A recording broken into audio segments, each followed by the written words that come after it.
Frères et sœurs, le monde vacille. Les conflits s'enchaînent, les peuples crient à la justice, et au cœur de ce tumulte, une question ressurgit avec force. Qui est réellement le Mahdi?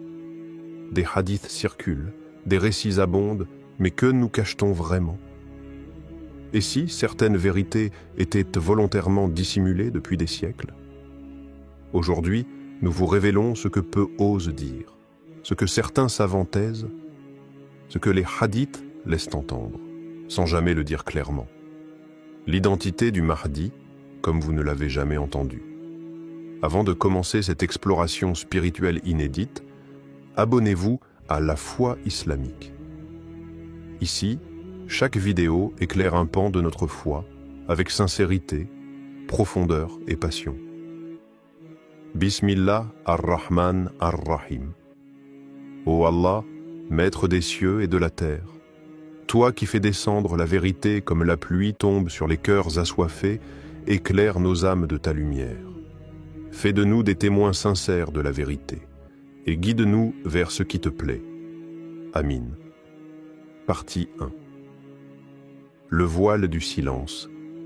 Pourquoi les hadiths sont si discrets? Imagine un prophète qui, sur tant de sujets, nous a donné des détails d'une précision bouleversante.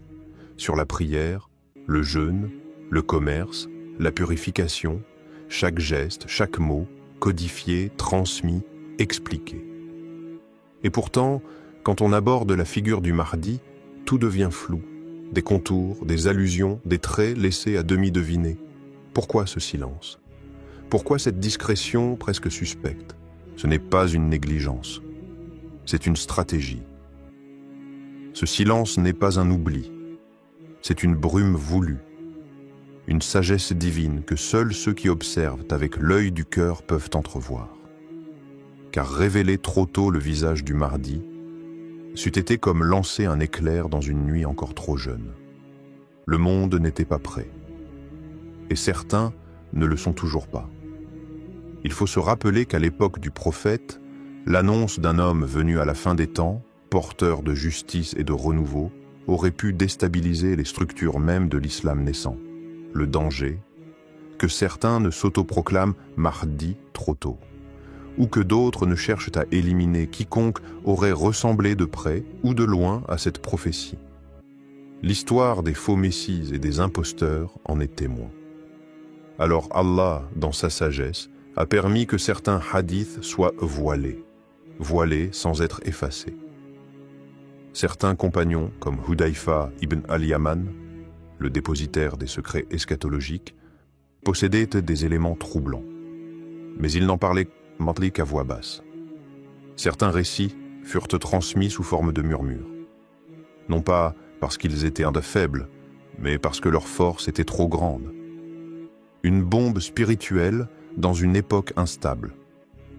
Le savant Ibn Khaldoun, lui-même, dans ses Muqaddimah, avoue que beaucoup de hadiths sur le Mahdi furent critiqués, contestés ou considérés comme douteux. Mais pourquoi?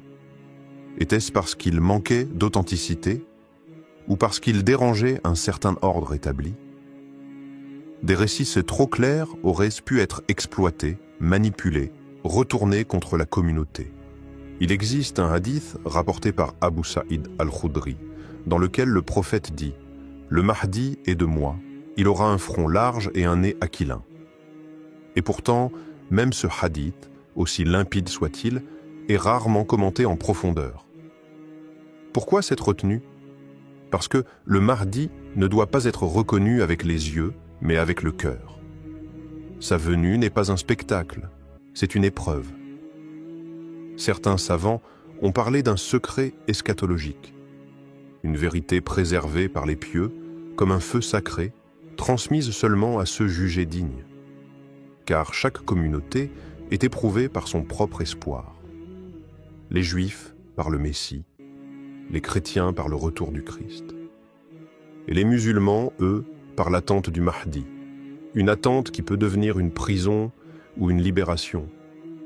Ce qui est fascinant, c'est que certains hadiths jugés faibles contiennent parfois des détails si précis qu'on se demande si leur rejet n'est pas dû à leur contenu et non à leur chaîne. Il y a des récits sur l'apparition du Mahdi à un moment où le monde croule sous l'oppression, où les dirigeants sont corrompus, où le peuple crie à l'aide. Cela ne ressemble-t-il pas à notre époque? Peut-être que ce silence apparent était en réalité une protection du secret, pour qu'il n'émerge que lorsque les cœurs seraient assez brisés pour accepter la vérité. Certains compagnons, selon des récits rapportés dans des ouvrages soufis, auraient vu des visions du Mahdi, l'auraient décrit en termes symboliques, ou auraient reçu des confidences du prophète, mais sans jamais les révéler entièrement, par respect, par peur, ou par obéissance. Le silence autour du Mahdi est donc peut-être la plus grande des révélations, car ce que le prophète ne dit pas résonne parfois plus fort que ce qu'il affirme. Partie 2. Les indices codés, quand les hadiths parlent sans parler. Il existe des paroles prophétiques qui à première vue paraissent banales, mais dès qu'on gratte la surface, elles révèlent un message caché. Une forme de langage codé, destiné non pas à ceux qui lisent rapidement, mais à ceux qui méditent profondément. Concernant le Mahdi, c'est précisément ce voile subtil que les hadiths utilisent. Ils parlent, mais sans parler clairement. Prenons un exemple. Le prophète dit dans un hadith rapporté par Abu Daoud, « Si vous ne deviez vivre qu'un jour, Allah prolongerait ce jour jusqu'à ce qu'il envoie un homme de ma famille dont le nom est le même que le mien. » À première lecture, cela semble évident. Pourtant, pourquoi cette précision extrême sur le nom, sans rien dire sur le lieu, l'époque exacte, ni les signes physiques complets? Parce que ce hadith est une clé, pas une porte. Il ouvre, mais n'expose pas. Le Mahdi, selon cette logique, est une énigme vivante. Et chaque hadith en est un morceau de puzzle. On n'y trouve jamais un portrait détaillé, mais des fragments de description, un front large, un nez fin, un teint entre le clair et l'olivâtre. Pourquoi? Parce qu'un portrait trop complet, c'est une cible facile. Or, le Mahdi n'est pas un personnage hollywoodien, c'est une force, un mystère. Un homme caché par Dieu, révélé à l'heure exacte. Il y a plus subtil encore. Dans plusieurs hadiths, le prophète évoque la fin des temps en disant « Une grande division apparaîtra dans la communauté. Et c'est alors qu'un homme viendra, guidé par Dieu, pour rétablir la justice. » Le mot utilisé est « rajul », un homme. Pas le Mahdi, pas l'imam, pas même un calife. Comme si le prophète voulait que cette figure reste floue, humaine, accessible, mais insaisissable. D'autres récits parlent d'un soulèvement venant de l'Est ou de drapeaux noirs convergeant vers un homme à qui l'on prêtera allégeance malgré lui entre la pierre noire et la station d'Ibrahim à la Mecque. Mais jamais un seul nom, un seul visage. C'est comme si Allah avait disséminé les indices dans le sable du temps. Et seuls ceux qui scrutent patiemment peuvent les relier. Même les opposants du Mahdi sont codés. Dajjal est décrit en détail, borgne, menteur, faiseur de miracles illusoires. Mais sur le Mahdi, presque rien de direct. C'est une inversion divine. Car Dajjal séduit par la clarté apparente, tandis que le Mahdi attire par la profondeur cachée. Une épreuve de discernement, pas seulement de connaissance. Certains érudits ont remarqué que dans les chaînes de transmission, les hadiths du Mahdi comportent souvent des narrateurs peu connus, mais curieusement pieux, comme si le message ne devait circuler qu'à travers des cœurs éprouvés. Le Mahdi n'est pas une simple information à collecter, c'est une vérité à mériter. Il est aussi fascinant de constater que certains savants ont perçu ces hadiths comme des messages en miroir. Ce qu'ils disent sur le Mahdi, c'est parfois plus une description de ce qu'il fera ressentir aux croyants que de ce qu'il sera physiquement. Il unira, il purifiera, il rassemblera. Ce sont des verbes, pas des traits. C'est une vibration, pas une image. Et si, finalement, le vrai langage des hadiths à propos du Mahdi n'était pas destiné à l'intellect, mais à l'intuition? une voix douce dans le cœur de ceux qui cherchent sincèrement la vérité. Une série d'empreintes dans le désert, visibles uniquement à la lumière du tawakkul, la confiance absolue en Dieu. Les hadiths parlent, oui, mais ils parlent un dialecte que seules les âmes vigilantes peuvent entendre. Partie 3. Ceux qui savaient, les confidences silencieuses des compagnons. Ferme les yeux un instant. Imagine-toi dans une nuit de Médine. La chaleur est tombée, les étoiles veillent. Et sous un porche discret, 2 compagnons parlent à voix basse. Pas de grande foule, pas de discours enflammés, juste des mots murmurés, des confidences. Car certains savaient. Oui, certains compagnons du prophète portaient en eux un secret, celui du Mahdi. Ce n'était pas une connaissance commune, transmise dans les assemblées publiques, c'était un dépôt, un fardeau spirituel confié à ceux dont le cœur était prêt. Des hommes comme Hudayfa ibn al-Yaman, surnommé le gardien des secrets. Lui, il savait qui étaient les hypocrites. Il connaissait les signes de la fin des temps. Il connaissait les noms que le prophète ne prononçait qu'en privé. Et parmi ces noms, certains disent « Il y avait celui du Mahdi ». Mais Hudayfa ne parlait pas facilement. Il observait, il attendait. Il transmettait parfois un mot, une expression, une allusion, pas plus. Pourquoi ce silence? Par sagesse. Car il savait que ce genre de vérité, révélée au mauvais moment, peut détruire plutôt que construire. Comme une graine sortie de terre avant l'heure, elle ne donne rien. Pire, elle se flétrit.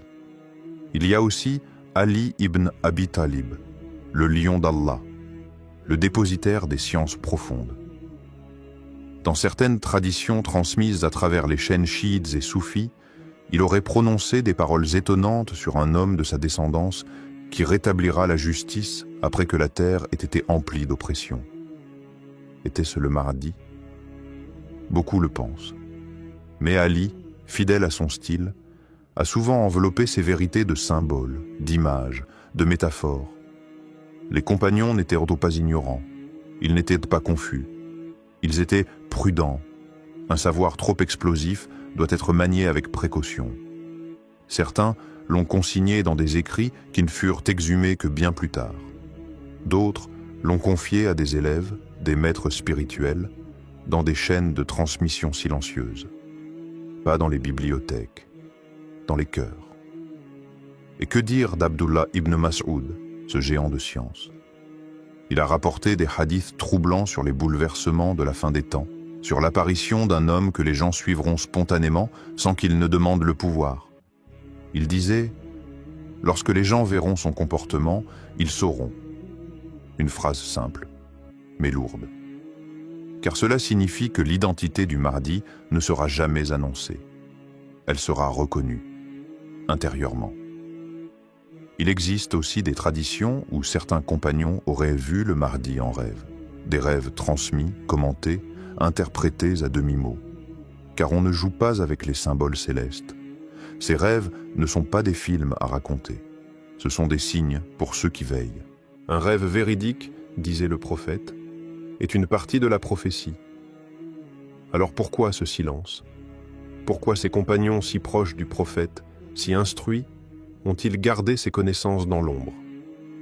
Parce qu'ils savaient que la lumière du Mahdi devait surgir au moment le plus sombre, et que la flamme de la vérité ne s'offre pas aux foules, mais à ceux qui cherchent avec sincérité. Ceux qui savaient n'ont rien crié. Ils ont planté des graines dans le sable du temps. Et aujourd'hui, peut-être que certaines de ces graines sont prêtes à germer.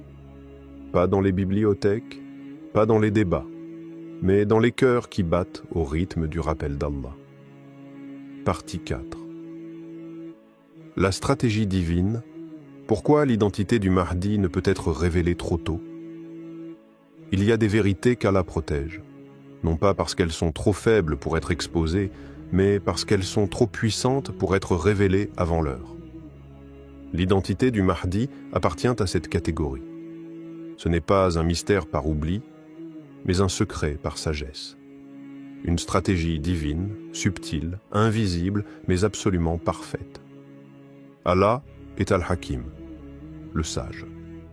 Chaque silence dans la révélation est un message. Chaque omission apparente est une protection.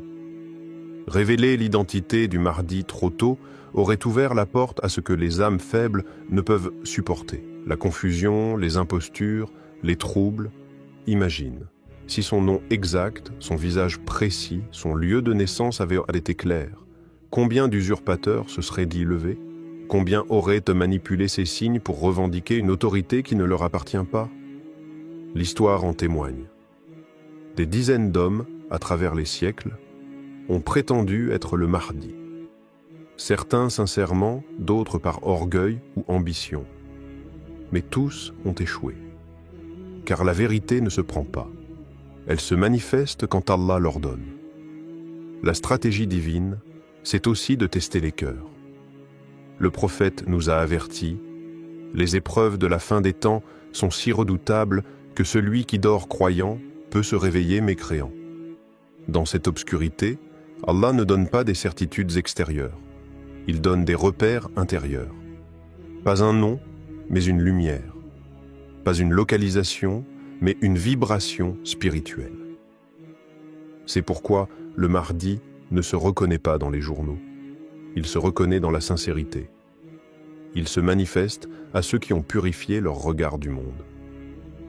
Ce n'est pas un chef politique. C'est un serviteur de Dieu, unificateur des cœurs brisés, réparateur de l'humanité égarée. Et pour que son impact soit pur, il doit surgir dans le silence de l'inattendu, pas dans le vacarme des rumeurs. Le secret autour du Mahdi n'est pas une absence, c'est une préparation. Comme un champ que l'on irrigue sans que la graine ne perce encore la terre. L'eau agit, en profondeur, en silence. Et un jour, sans prévenir, la tige jaillit. De même, les signes s'alignent, les cœurs se préparent, les tyrannies s'effondrent lentement. Et puis, au moment exact que seul Allah connaît, l'homme se lève. Il y a également une logique divine dans la dissimulation de son identité, casser toute idolâtrie de la personnalité.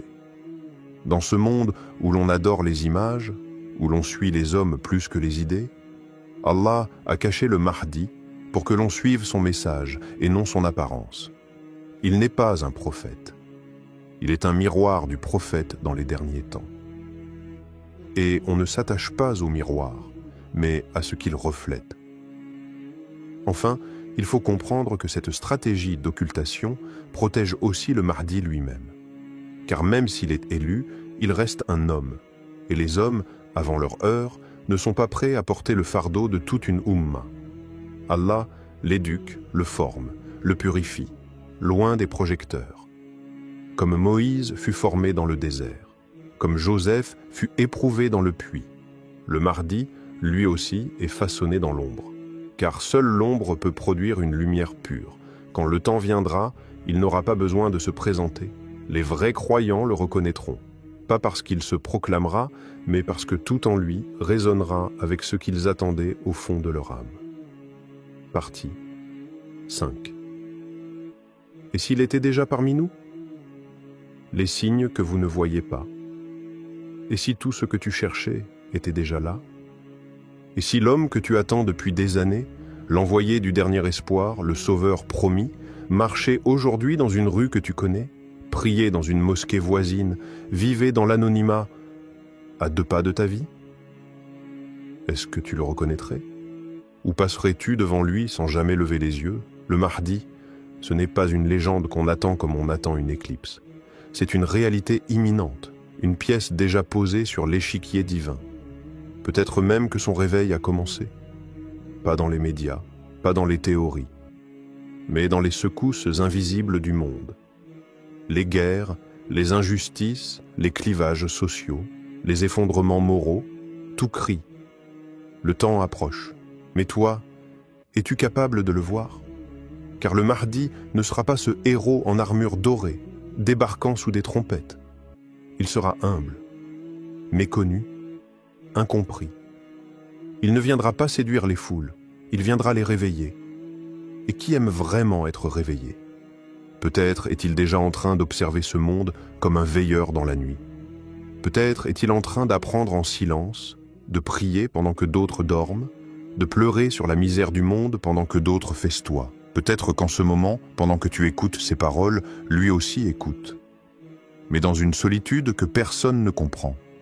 Rappelle-toi, les grands hommes d'Allah ont toujours été rejetés avant d'être suivis.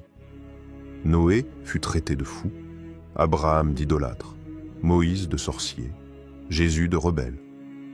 Le prophète Muhammad, lui aussi, fut chassé par les siens. Alors pourquoi crois-tu que le Mahdi sera immédiatement accepté? Il sera combattu, méprisé, déformé, et peut-être même rejeté par ceux qui crient le plus fort qu'ils l'attendent. Et si aujourd'hui, au lieu de chercher son nom, tu cherchais son empreinte? Car il y a des signes, non pas sur lui, mais autour de toi. Le chaos grandissant, l'oppression banalisée, l'éveil des cœurs sincères, l'appel mondial à une justice qu'aucun système ne peut donner. C'est dans cet écho que le Mahdi se lève. Pas pour créer un empire, mais pour rétablir la balance. Et regarde bien, des hommes changent, des jeunes se réveillent, des anciens pleurent dans leurs prières, des voix s'élèvent pour dire la vérité, même si elle dérange. Ce ne sont pas des coïncidences, ce sont des préparations. Allah ouvre les cœurs avant d'envoyer ses serviteurs. Le Mahdi ne vient pas avant que ses partisans ne soient d'appui près. Alors, la vraie question n'est plus « où est-il ?» mais plutôt « suis-je prêt à le reconnaître? Suis-je assez pur pour marcher à ses côtés ?» Car le Mahdi, ce n'est pas une réponse extérieure, c'est un test intérieur. Il vient révéler ce que chacun cache dans son cœur. L'amour sincère de la vérité ou l'attachement hypocrite aux illusions. Et si tu refuses de changer aujourd'hui, que feras-tu quand il te tendra la main demain? Peut-être que le Mahdi est déjà là. Peut-être qu'il attend juste que toi, tu sois prêt. Frères et sœurs, le Mahdi n'est pas un mythe, il est une promesse. Une promesse faite à une Oumma blessée, mais vivante. Il ne viendra pas pour dominer, mais pour restaurer la justice, la foi et l'unité. Mais souvenez-vous, ceux qui ont reconnu les prophètes dans le passé étaient les humbles, les éveillés, les sincères. Pas les puissants, ni les arrogants. Alors si demain le Mahdi frappe à ta porte, seras-tu prêt à l'écouter? Abonnez-vous à La Foi Islamique et partagez cette vidéo pour réveiller les consciences. Le Mahdi est peut-être plus proche qu'on ne l'imagine. Et Allah sait mieux.